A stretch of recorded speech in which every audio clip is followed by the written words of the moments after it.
Hello, we're back with Barren Victory. This is my second playthrough. I'm calling Bragg's Fantasy because both First Corps and um, Buckner's Corps were able to activate their orders on their first opportunity. They're able to accept their orders on the first opportunity, and so they're on the move down here with a very big attack. So now it's the Union phase to see, so we'll see what the Union can do to counter things. The first step is to issue new orders, and I do have new orders to issue for Negley's division, who last turn, Negley himself arrived at the Army of the Cumberland headquarters. So that makes, I'm going to say that that the orders the division received to arrive at the Army of Cumberland HQ have been met. And so we're going to issue them new orders this turn. And I've already got them written down here. So I'm going to issue Negley's division a divisional goal to reinforce the defense of the Lafayette Road between the Brock Farm and the crossroads at 1613. So that's this area right here. It's a kind of vague order, but I think it's an acceptable one to issue in the circumstances, because Rosencrantz knows that Negley's aid is needed, but Rosencrantz can't identify at this point where exactly he would be needed. So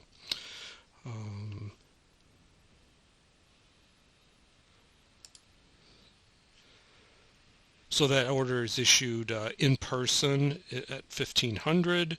It arrives this turn because it's an in-person order.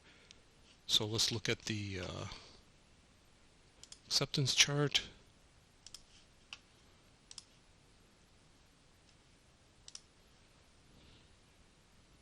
So Negley has a command value of 1, as does Rosencrantz. So it's 1 plus 1. It's a written order, so that's a 0, but plus 2 for in-person. So far we've got 4. And then it's a complex order, which is minus 2.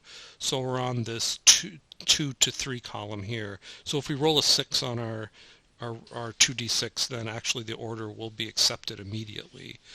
So let's roll our 2d6. Look at that. Accepted immediately.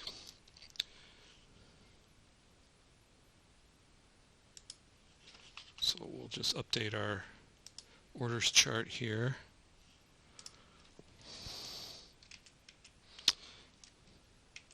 And it's looking like less and less Bragg's Fantasy.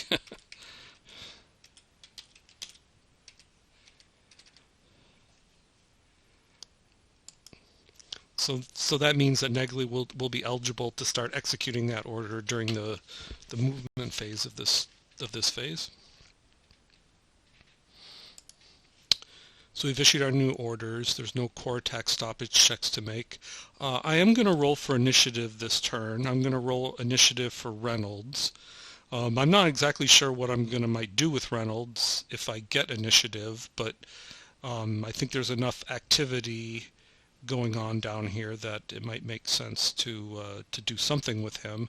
But before speculating on what we might do, let's just see if he can get initiative. So let's go back to our initiative chart. Reynolds is a 3, so if we roll a 10 or higher on 2d6, that would give Reynolds the ability to issue himself a new order, which would be immediately accepted that would cancel his current order to defend in place, and Reynolds could let's just see if he makes the roll. So 10 or higher, 8. So Reynolds does not get initiative this turn. So Reynolds' division will continue to execute the order to defend in place. We've got the Union has a couple orders in delay reduction.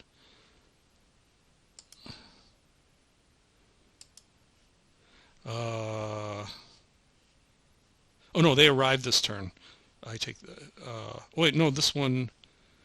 Did we... I should have...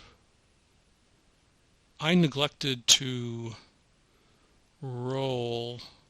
I should have rolled on this order during the 1430 turn. Either that or I did and I didn't update it. I don't remember what happened there. Let's see, so...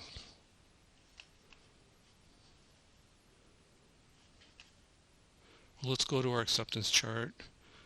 Crittenden and Rosencrantz are both 1s.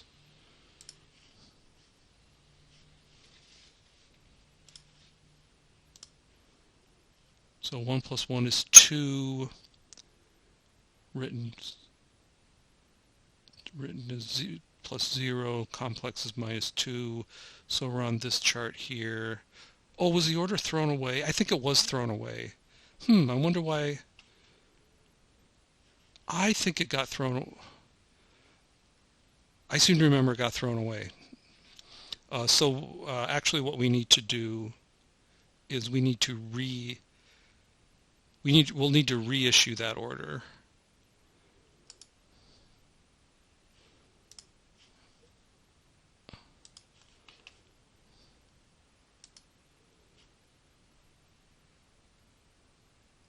That is, I think, what happened. So we're gonna issue that one this turn at 1500. I might be doing this all wrong, but let's say that that's what happened. Let's see. So we have a... Let's go back to our sequence of play here. So we're in delay reduction right now. So we don't have any orders in delay reduction right now. We're going to assess this order, the order to 20th Corps, and then we're going to issue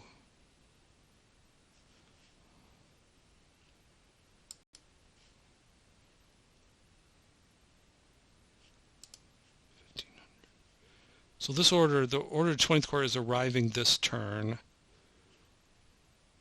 Oh yeah, then this one will, this is not an in-person order, so it will arrive at 1530. Okay, got it. Okay, so the order to 21st Corps is issued this turn. It will arrive at 1530. And the order to 20th Corps, we need to roll on the acceptance table for, because it is arriving this turn.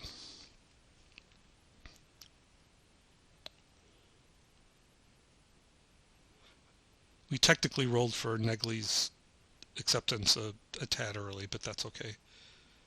We did in the right phase, just we should have done it a little bit later in the sequence. So McCook is 0 and Rosencrantz is 1.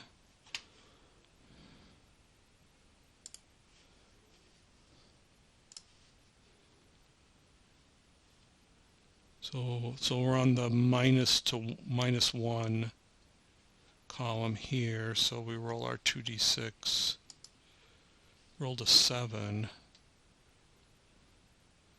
So that's a D1 result.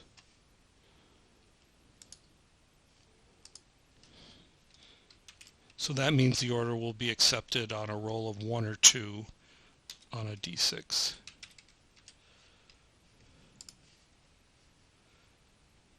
Okay, I think we got that figured out.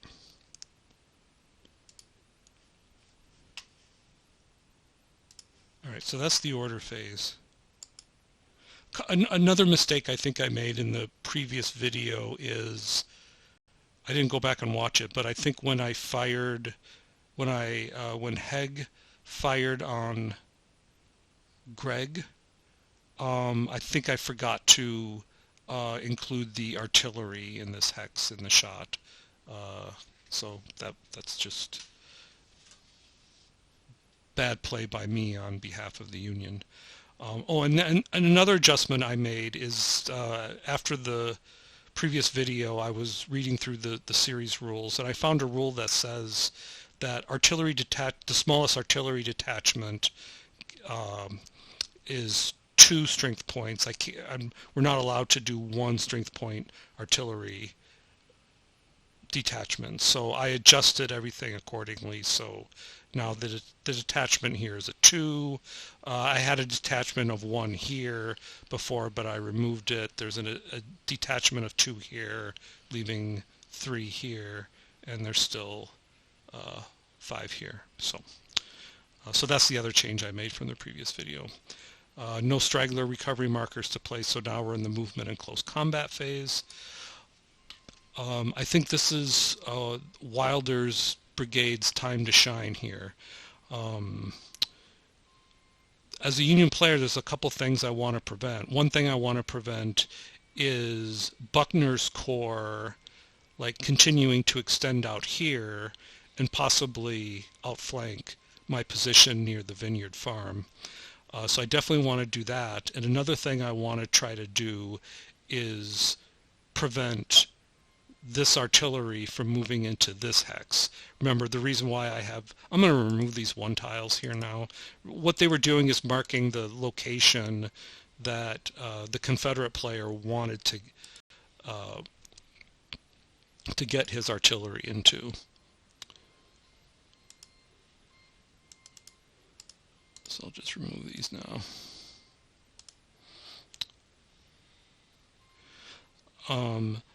I don't think there's very much I can do to prevent this artillery from moving up into this hex. In order to do that, at the very least, I would need to get a Union unit into this hex to put a zone of control into this hex, but they would obviously be susceptible to a flank shot either from this angle or this angle, no matter what facing I did. So I don't think that would be a smart move for the Union to make. So there's not really much I can do here. There's really nothing I can do to prevent this artillery unit from moving into this hex.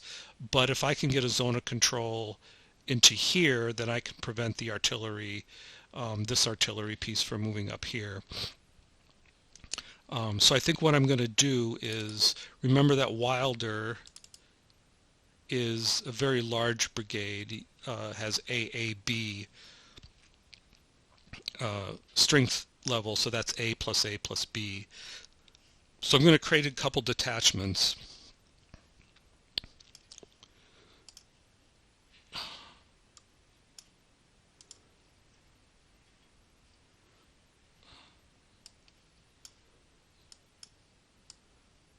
So we can extend that very large brigade. So I'm going to what I'm going to do is I'm going to put Wilder's brigade in these 3 hexes here. That will allow me to put a zone of control into this crossroad hex here and prevent any further movement westward by Buckner's corps. So I'm going to I'll put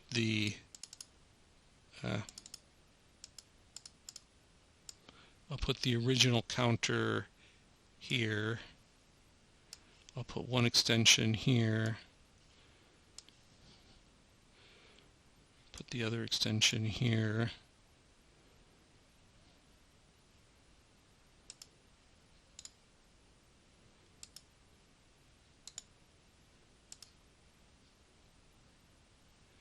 Let's keep it like this.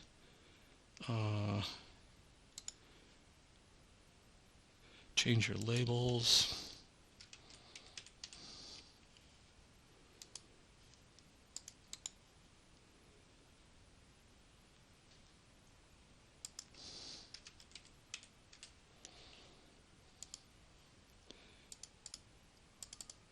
I'm going to put the B here.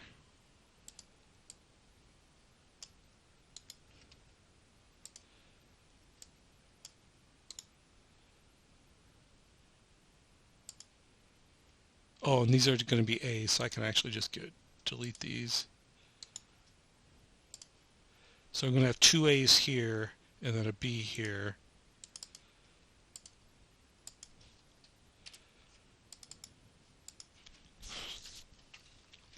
And then I'm just going to leave the artillery here for now.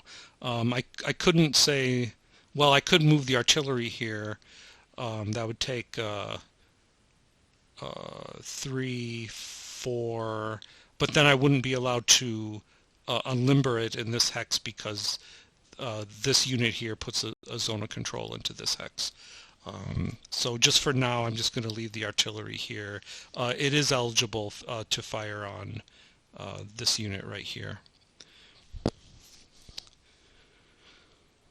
I'm not going to move Davis's division at all. I'm going to leave it where it is.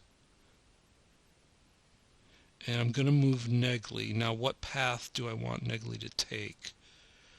I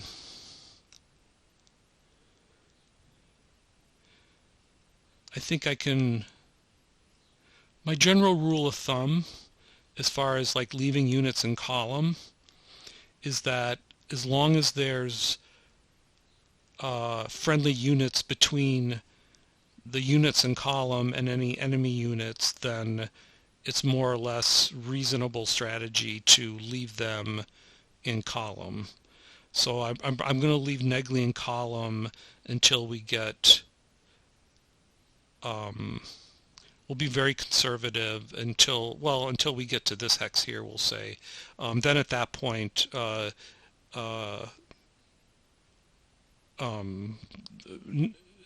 units in Negley's division will flip over to line. I mean, I don't think it would be realistic to have them march in column all the way. Well, I guess technically this is kind of a unique situation.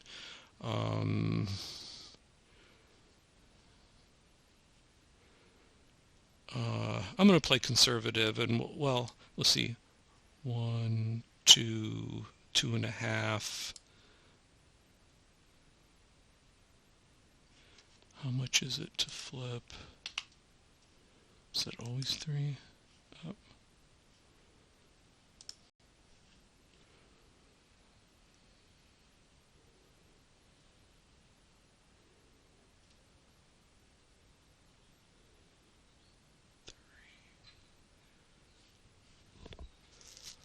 I think the way it works is, let's see, I use 50% of their column movement rate. So then once I flip to line,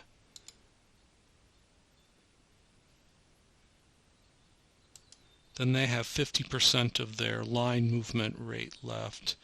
And I'll round down to be conservative, and that will put me here.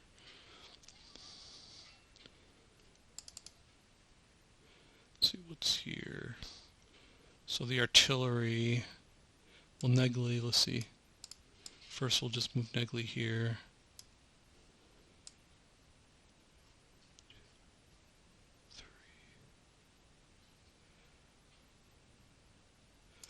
Stop there. 2, 3. Stop there.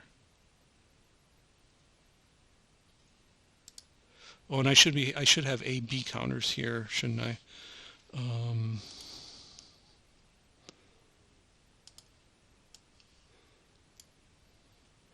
going to put these here just to remind myself.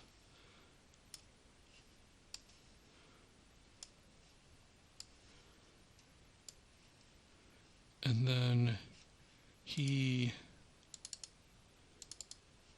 I guess there were B's here that actually used additional movement. I think we'll just say that Negley, his entire brigade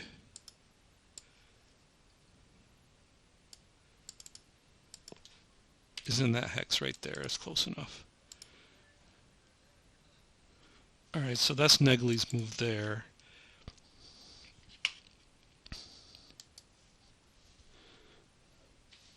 Can't believe Negley moved that fast. Let's see. These all have orders to defend in place, so they're not really eligible to move. I think that's it for movement.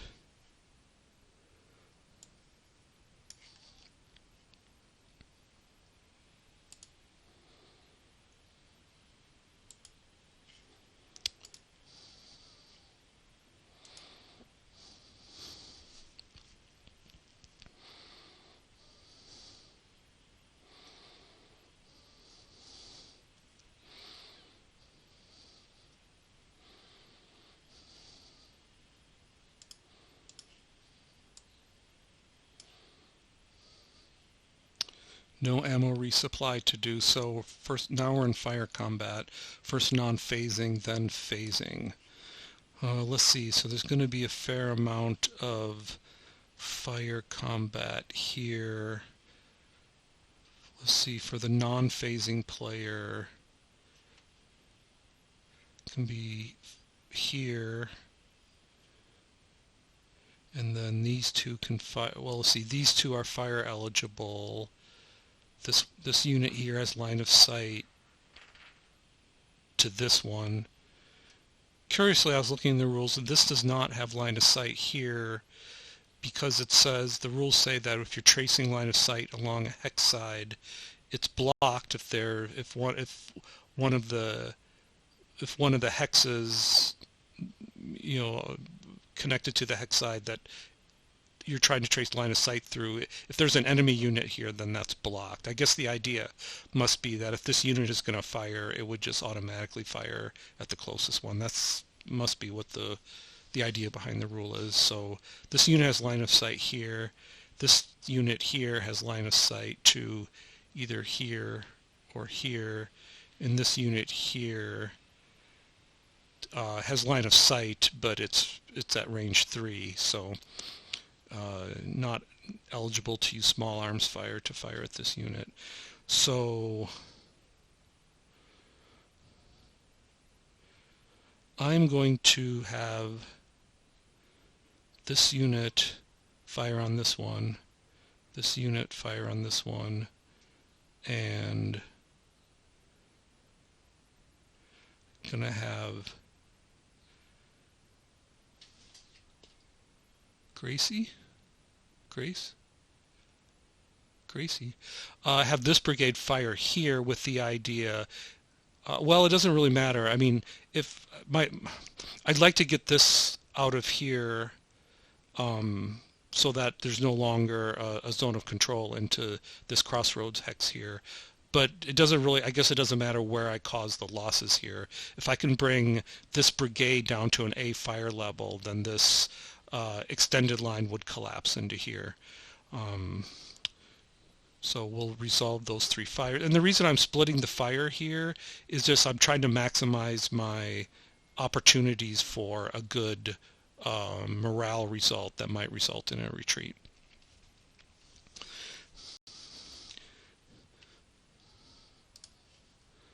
So let's go to our fire combat table. So we'll go north to south.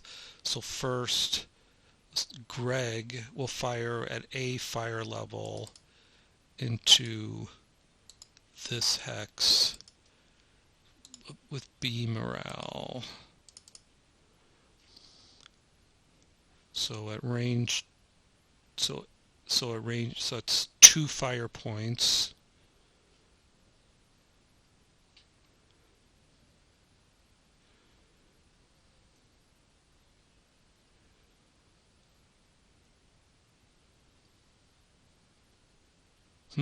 Maybe I want to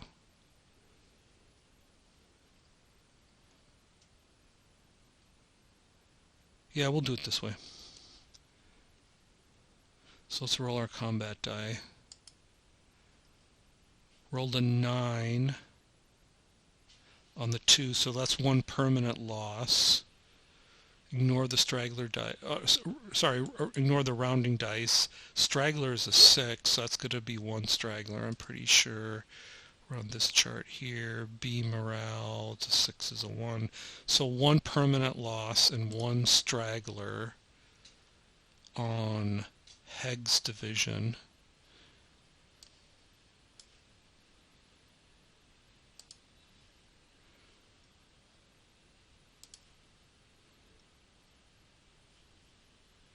Ooh, that was smart. Smarter than I realized, I think. Because by firing on Heg, that takes him down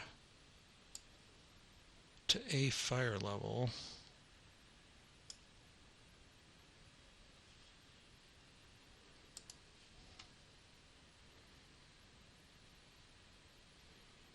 And then, I thought there was an extension into this more northerly X, but I'm wrong about that. Okay, never mind.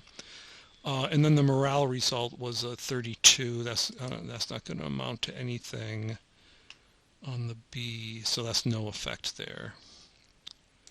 So now A fire level will fire. I believe Wilder has A morale level. Oh, B. Okay. So this is 4 small arms at range 1, so that's 4. Just double checking there's no artillery able to join. So we're on the 4 column here. So a 3, that's morale minus. So when we do our morale check, that's we'll go up 1 level before we assess it. It's not going to amount to anything, I don't think. So no losses, no stragglers. And on the morale, let's see, we start with B, go up 151 is no effect. So we saved ourselves a shaken due to the actual fire combat result. So we're done with that. And now finally, A fire level here against, also against Wilder. So again, it's B. So it's going to be, we're on this 4 column again. So 7 on the 4. That's 1 loss. Ignore the rounding dice. Straggler is not going to, no stragglers with a 1. And then the morale on a 43 is not going to be anything. Yep. So no result there. So we have to take 1 loss away from Wilder. Wilder did pretty good.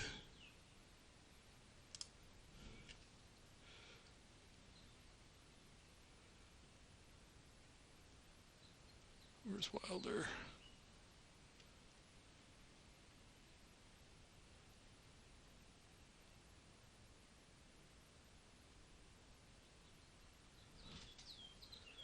Oh, way up here.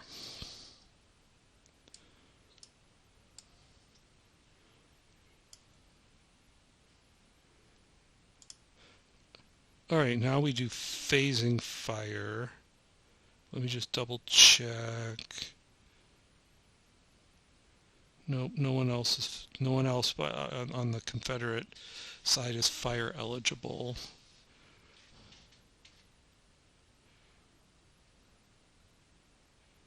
So first of all, these units have line of sight to here as well as this one, and then has line of sight here, and then these 2 have line of sight here. So first I'll fire with these and these into this hex here.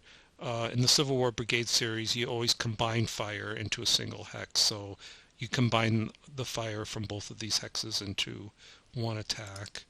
So we've got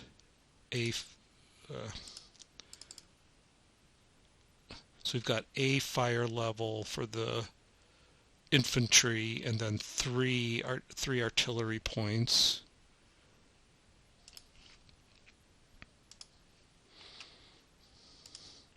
So 4. Oh, sorry, but we're at range 2. So 2 plus 3 artillery points at range 2 is 2 more. So that's 4. And then 2 more artillery points at range 2 to 3 is 2 more, so that's a total of 6. So we're on the 6 column here. And this unit is B morale level. Look at these rolls. So 2 on the 5 to 6 is a half. That rounds up to 1. I'm pretty sure stragglers are going to be 0. Yep. And then morale is going to be nothing. Yep. So just 1 loss for Gregg's brigade.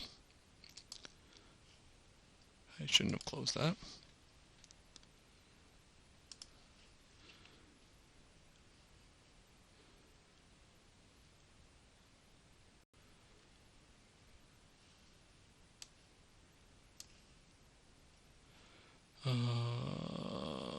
Where's First Corps?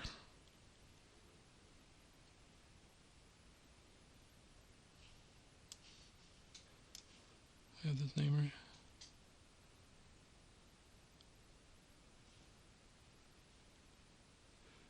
Oh, there he is. Okay.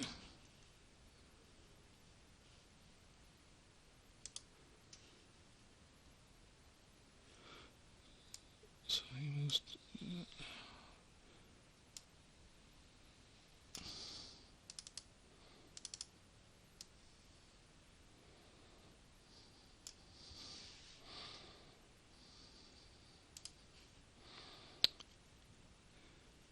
So now A fires into here. That's A fire level. Close combat might be feasible next turn. Well, that'd be A against A. So let's see. So that's at range 1. So we're on the 4 column. There's a morale roll. 8. On the 4 is a 1. With straggler 6. That might be a straggler even on an A. It is. So 1 loss, 1 straggler.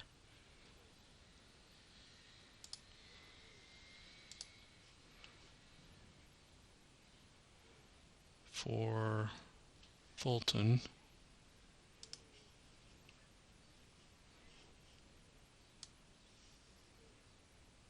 Almost down to B fire level. In fact, he is down to B fire level.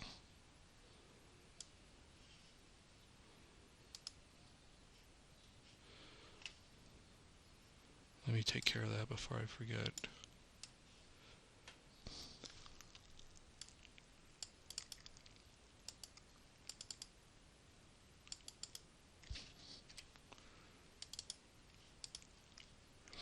And then a 61 on the morale.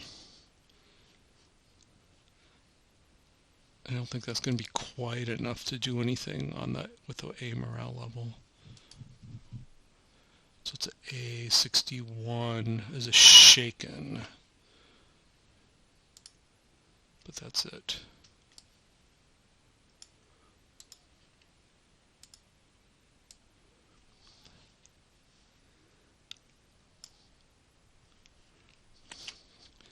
So that's that. And now we get to fire A plus B at range 1 into this hex. So that's 4, 4 plus 2 is 6. So we're on the 6 column again.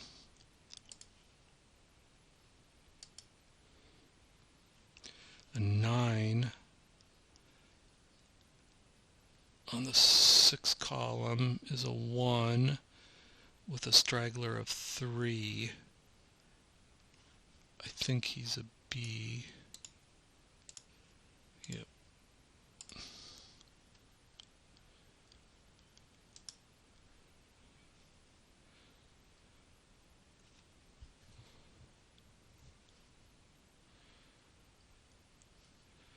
And then a 43 on a morale is nothing. So just 1 permanent loss for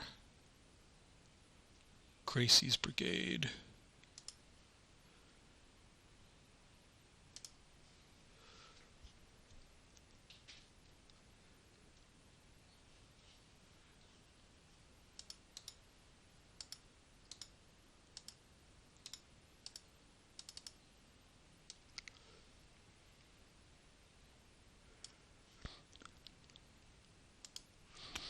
So no retreats on either side. So both, so everyone will hold their position to the next turn. Let's see, and I don't think anyone else is fire eligible. No, they are not. So I think that's going to be it for the turn, pretty much.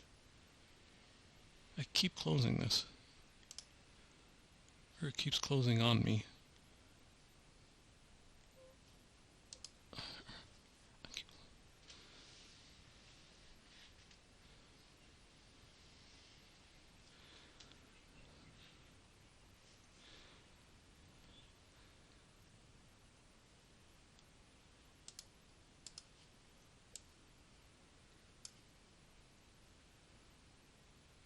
So we're finished with fire combat.